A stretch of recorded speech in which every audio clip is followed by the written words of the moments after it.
Guys, it's going to be an amazing weekend. It is. You've started something special. So you have. And on behalf of Claire and I, wherever you're tuning in from, wherever you've come from, welcome to our happy place. Welcome to the beginning of something amazing. Thank you, thank you, thank you. We love you. We have got the pleasure to open this incredible event Saturday and Sunday. And today in our section, what we're going to do is share a little bit about, how did breakfast budget clubs come about, what the evolution has been, and me and Dan are going to share our story. So as we go through this, we're going to be very honest, very transparent, speak from... What do you mean? Ooh. Okay. But we're going to be very, very open. So is that okay with everyone? Yeah? Okay. So what we want to say to you guys is, 4.5 years ago, when me and Dan got involved in nutrition clubs, there was a big thing after the first year that we really felt passionately about. And that was really sharing what it was we were doing, what we were learning. And we remember approaching the UK S&P and the corporate team, and we asked them, would it be possible to create these masterclasses that we were inspired by the Future President's Team retreat? And I remember me and Dan saying, wouldn't it be cool if we could do these masterclasses where we could not hold back, we could talk about what tools we were using specifically for the breakfast budget clubs, and we could really be open and share. And please, please, everyone in the room, give your UK leadership and the corporate team a massive round of applause, because without them, this wouldn't be possible. Okay, so we are going to go through sharing our story. And, as Kate and Peter said, didn't they do a great job, by the way? Yeah, fantastic. They said that at the beginning of every section, each speaker is going to be sharing stats about their business, their personal production. And do you know what? Really embrace listening to these speakers, because, every single speaker who's been selected this weekend has been selected on metrics. And it's a tough gig to get on the stage in masterclass. So this is just showing ours, just to show you that me and Dan, we are in the game, on the ground. Come Monday morning, Dan will have his shorts on. He'll be rocking up in club with his yellow trainees on. I will have my workout gear on in the club, and we'll be doing wellness evaluations, and we'll be doing 10th visit reviews. Love it. For us, we are still definitely on the ground. But Dan, do you want to take it away just to open up our story? Yeah, look, never in our wildest dreams did we think that we'd be on stage in front of thousands of people. And Claire and I, we're just a mum and a dad, like a lot of people in here. And we fell in love with Herbalife, and over the years we figured it out. But the most important thing for us as a couple is making memories with our kids, so it is. My background, I come from a background in corporate banking. I got a job. I worked my way up. However, I was never fulfilled. And what I found was, I was doing these long hours, I was stressed, I had very little work-life balance. And I remember Claire and I, we were always upbeat, positive, looking to the future. And I said to Claire, there's got to be something more than this. And our plan B was, we saw an opportunity to open a cleaning company. Love to clean me, I'm your man. And you know what? We just thrived, honestly. But my plan B to get out of banking took a turn. Just a couple of weeks before Claire and I were due to get married, one of our contracts couldn't pay us. It's life. And we had to make some tough decisions about paying staff, making the wedding work, but we did. We made it happen, Claire, didn't we? I came to an event like this. Is there any people here, husbands, who've been dragged here today?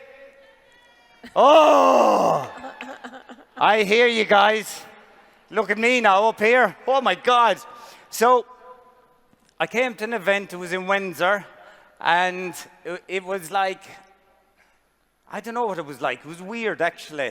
That's what it was like. It was really weird because I was in an environment of happy, upbeat people who just maybe had something that they could go away and change their lives with. We had the pleasure of, Alfie, you were there at the time, Alfie Patron, lovely to have you here. I hope we can return the favours. Beautiful Fiona and David, and they inspired us. And I said to Claire, whatever this thing is, listen, I'm all in. So we did. So Claire, I'll just pass over to you just to share a little bit of your story, lovely. So, how did Herbalife find us both? Well, originally it found me first. At the time, I was working as a health club manager for a company called the Gym Group, and I was also running a personal training business, freelance around that. I didn't particularly want it to be a manager. The only reason I'd gone into management was I was actually looking for a little bit of stability in life. 2 years earlier, I'd had my home repossessed. I was in £30,000 worth of debt. I was 7 months pregnant at the time when Herbalife found me with our first son, Joseph, and I was working 70 hours a week. And I was introduced by someone I worked with. He was a great strength and conditioning coach, and he asked me 7 times, would I be interested in joining his team? So he approached me more from the business perspective. And at the time, and I don't know if anyone can relate to this, but when you're in a lot of debt, you become consumed by it. I shared this last night, and I was highly stressed.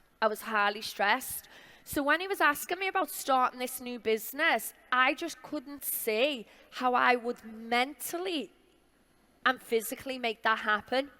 But then he changed what he said, and he said to me, Foxy, can I practice a free wellness evaluation on you?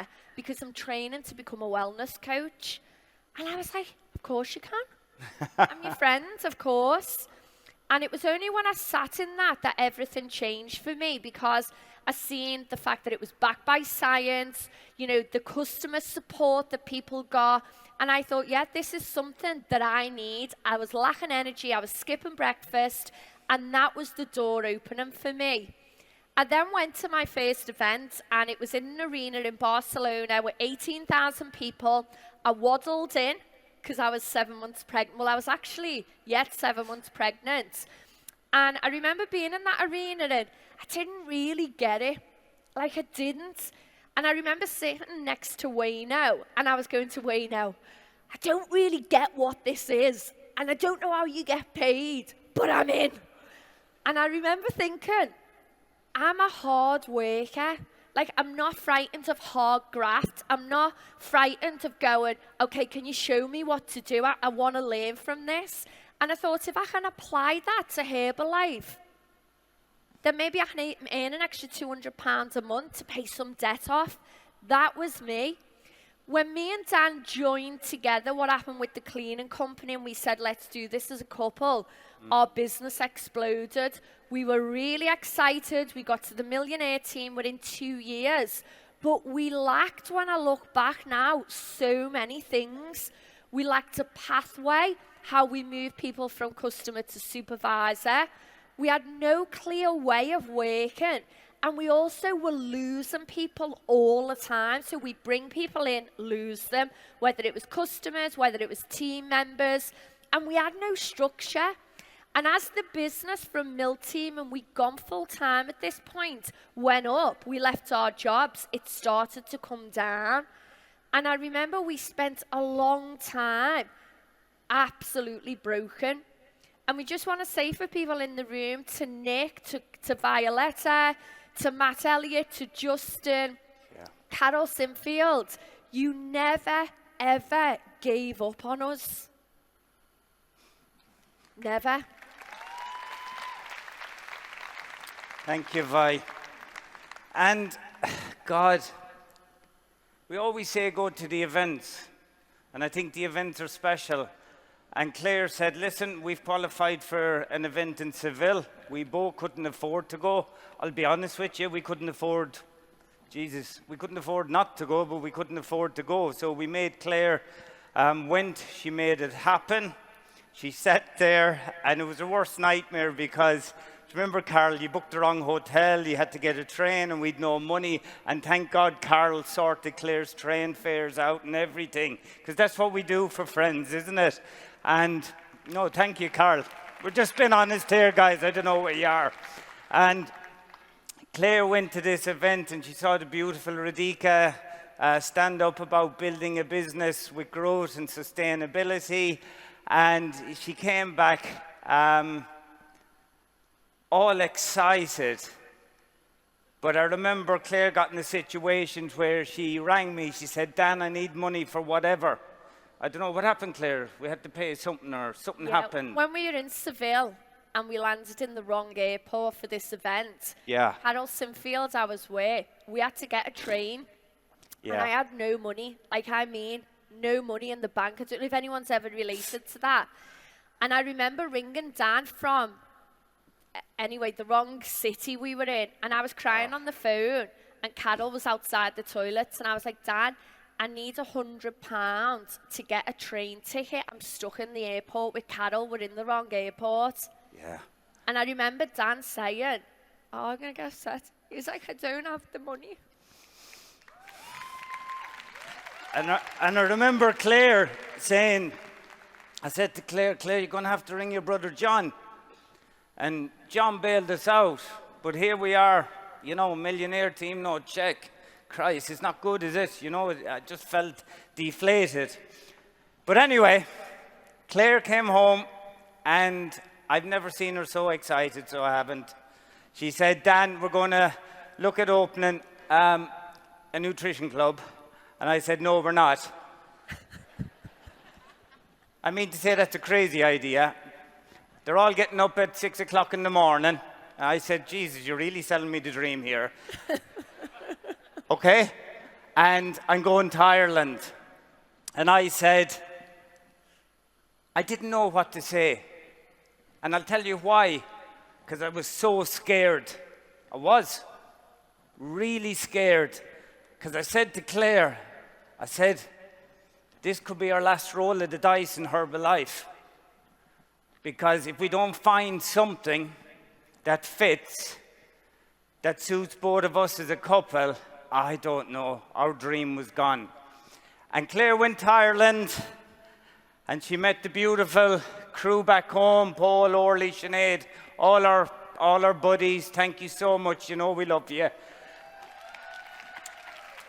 And she came back and she said, we're going to open a club and you're going back to Ireland. And I said, oh God, here we go. Because I know what she's like. So me, beautiful Grace and Katie, we all went back to Ireland. We all came back excited and we all went, what do we do now? Okay. So we came back from Ireland and I remember having a conversation with Nick, our mentor. And Nick, our relationship had parted. We always remained friends, but we'd said to Nick 6 months earlier that we just needed time out. We needed space. So when I reached out to Nick and I was like, Nick, we're going to open a nutrition club. Nick was like, okay, let's have a chat. And one of the big things he said to me and Dan was, you know what, if you're serious about being successful this time around, you really need to look in the mirror. And I remember pausing because then he said, you also need to become professional. You have all these skills outside of Herbalife, in Dan's career, in your job, you've had other businesses, but we'd always failed to transfer them into Herbalife. It was like we just become these excitable lunatics. We had no structure, no vision, no goals. And when Nick said it, it really hit home for us. And we really made a commitment at that point that we were going to commit to becoming professional. We were going to do our research for 6 months, find out everything we could about nutrition clubs. But the biggest thing is we committed to raise our own personal standards in every aspect of the business. We also made the decision to become professional in nutrition clubs, not switching and swapping. We had to commit to a long-term plan. And like all companies, every company has a mission. And we thought, okay, let's create a mission. And it was to help 10,000 people in our local community to get healthier and happier. We were like, great, we've got a mission. And then it was, okay, we need a vision. And we were like, God, wouldn't it be great if we could open 100 of these nutrition clubs over the next 10 years? And can you imagine if we could have 10 frontline tab team clubs? That would take us to Founder Circle. And we were like, God, that's big vision. And you know what? I can feel it's actually happening, so I can. I really can. Really can. We then started to get clear what type of club we were and we wanted to duplicate. And you'll hear this weekend us talk about the Breakfast Budget Club. But let me explain where this came from. We didn't have this idea, let's open a Breakfast Budget Club. It came on the back of when we were starting up, we were skint. We had no money to finish it out. We had no money for the first month's rent. We had no money for the deposit down on the club. So the budget came from us having to make it possible with very, very little startup cost. But I remember Dan flipping it and saying, but don't you think this would be really cool if we could show people that you could actually open a club and make money, but with very, very low startup cost? And I remember, you know, when we first got going, it was basic, but we were world class. And we knew that even though our club was basic, we were going to get results. We were going to send people out into the marketplace who wanted to scream about what we were doing. And for us, it was a game changer. We then, as we started in the first year, got real clarity of defining the model. So yes, we were low startup costs. We were small locations. We always knew we wanted to duplicate. And we started to set some gauges. This is how much it is to start up. This is what size you want your club to be. The big thing we learned from other leaders is keeping the clubs in suburban areas, like schools, by supermarkets, not in city centres, because that sent the rent up. Does that make sense to everyone? And we needed to keep it low cost. We then got really clear that we were a breakfast club because we were going to front load our day. If we wanted this to be attractive and we wanted to find 100 people who wanted to do what we did, it had to be attractive. Operating the business 7 to 11. Yes, 1 hour a day inviting, getting out there, but it was front loading the day. And then we started to learn from people like Radhika and that, the importance of, you know, people coming in daily, consuming the products. That way people would get results. They'd go out and refer.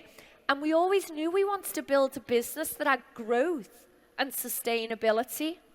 But the biggest game changer was, we knew from day one, and I ask you this question today, we knew that we didn't want a retail club, a retail outlet. We wanted to duplicate clubs and build royalties. So we sort of had a little bit of fun, and straight away, by the way, we had no one to start. We had a bit of fun. We were like, our club's an academy. Yeah. We're going to breed club owners. There was only 4 of us, and we thought it was out of control. But straight away, we knew our identity was we were an academy. We were going to breed club owners. And when you have that mindset from the beginning, you set the intention and you work towards that. But we knew in these clubs we could fit a maximum of 100 people. And out of these 100 people, we'd learned through researching and working from other leaders, we needed roughly between 7 and 11, 40 visits a day. That was the max. And we knew once we got up to that, then we were going to look for someone to move out and we would give birth to our first club. Love it. And then you never guess what happened. We evolved. And a lot of you guys will get better, you will evolve. And we figured out, and do you know what? In business, in anything, people need to be told how to get from A to B and B to C. And Claire and I, we said, we need to sit down and figure out how we can take a customer through each step to supervisor. And you should have seen our first version of this. It was an absolute disaster. It was like, I don't know what, one of those puzzles, you know. But it was great. It was exciting because we were creating something new. And it's going to be wonderful this weekend because you're going to get master classes from all the team here who are going to go through each section, okay? And you will get better. You will get more confident and you will have more fun. And then what we decided to do was we need to train these people. And we're like, okay, what are we going to do? We need this training structure. So we started with one, we call it an ambassador meeting. It's like a HOM a week. We did one quick start a week because what we found was it's okay getting people in, but we need to activate them properly. So we get them started strong, we put money in their pocket, and this was so out of control. I remember doing a quick start going, we had one person. And I didn't like doing quick start. I loved ambassador, but not quick start. But you know what we did? Because we'd committed to our dream and because this had to work, I didn't care if there was one on it. I didn't care if there was no one on it. I did it anyway. So I did. Because I showed up. And together, and I remember Claire coming in during the ambassadors, lovely. Do you remember? And you'd be doing classes at the time because we weren't fully. I'd have the kids upstairs, Claire'd be coming back, and we're just making it happen. So we did. And this weekend, what's really exciting is when we talk about the pathway, moving people from customer to supervisor and the training structure, we started really to become aware through listening to the leaders that to move people along the pathway, we needed checklists. So at each part of the pathway, just a single document where people could follow, and that would enable duplication. And I remember me and Dan and some of the team, we'd be trying, testing stuff, seeing did it work. And this weekend, everything that we've learned, we are going to give it to you.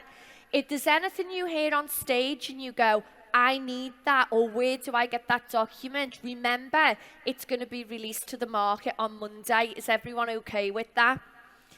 But we were also introduced to the career ladder. And for us, we'd never seen a way in Herbalife that we related to how we could breed leaders.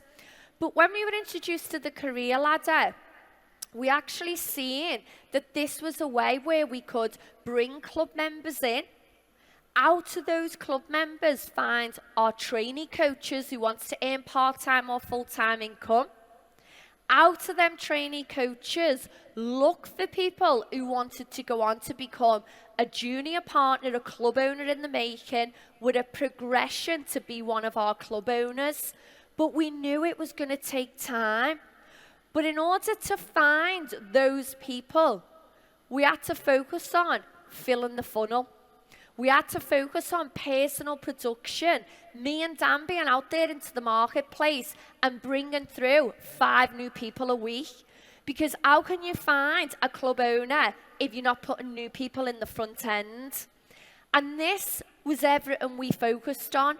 Just us taking our pin off, becoming a supervisor, and focusing on 5 a week. But we also knew in order to open that club, because we had no money, we had to open the club in profit. What do we mean by that? We needed to make sure that we built a community of customers. So when we opened day 1, we were earning income from memberships at the club. And we mapped out this 6-week pre-launch. And by the way, I did not write this, and I don't know where she is in the room, but Katie Spall, who helped us open that club, she wrote this, so please give her a massive round of applause. And what this 6-week pre-launch was a checklist for 6 weeks leading up to that club opening of daily activity of inviting. And when we did this and we opened our first club, Grassendale, we opened with 30 club members and we were ready to go. And we had 2 trainees. We had Grace Tierney, who was 42%, and she's now Mill 75. And we also opened with Katie, and you're going to hear from her over the next up and coming months. And then what I would say to anyone is that you're going to go on a journey. Year 1 for us was actually quite hysterical. We got so many things wrong. We had so many moments where I remember crying on the phone to Nick and Dan. And I was like, this isn't working. I was like, I quit. And Dan was like, I don't think so. We've got a lease to pay. You're going to make this work and I'm going to make it work. But I remember Nick saying to me and Dan, listen, you have to keep going. What did you expect it to be like? Do you think success comes with feeling good 24 hours a day, 12 months of the year? And it was almost like he kept slapping us back too. Sorry, Nick. Do you remember when I said, he said, you've got to be professional, not amateur? He constantly kept reminding us of that. Because as a professional, if you want to be successful, you have to keep going no matter what. And it was the cash flow, if I was honest. I loved it. You know, you can retail yourself out of any situation. And again, we started to evolve because we were in the mix. We were doing the do. We were building our club. And we came up with something called the Trainee Coach Program, just 20 simple practical steps. It's taken the coaches now on a journey to get them more professional, tell, show, try, do, and basically building profitable supervisors, so it was. Amazing. But then we also identified, because it was all about duplicating clubs, that we also had another blockage. And we're not going to cover this now. Anne-Marie Duffy in the next section is going to go into detail. But we identified that we had a responsibility. If we were going to roll clubs out, we had to make sure that these junior partners and potential club owners were going out into the marketplace ready. They had to have skills. They had to mentally be ready. And we designed some skills called 8 core basic skills.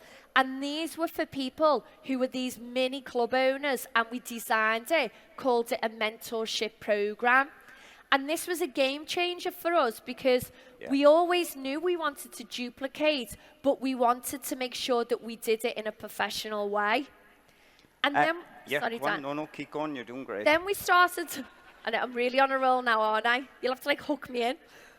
But then we started to do the numbers, and we worked out in order for a junior partner to graduate in profit, we needed to help them build around 30 to 40 customers and 2 to 3 trainees within our club. Then they could pick it up, they could build it in the safety net of us, they could move into their own location, and from day one, they had a customer base, they had a team, they had skills, and they were making money. End of. That was the business plan. And amazing things happen. The business plan evolved, the clubs evolved, the team got stronger, we got bigger, we got better. 3 a week, 5 a week, we kept going, we kept getting stronger, and now we have the pleasure of just passing on what we've learned as our gift to you guys, okay? So on behalf of Claire and I just want to say thank you from the bottom of our hearts. Welcome to our happy place. Enjoy your weekend. Have patience, okay? There is a lot more to this career. You can see it there. You got the career marketing plan for nutrition clubs.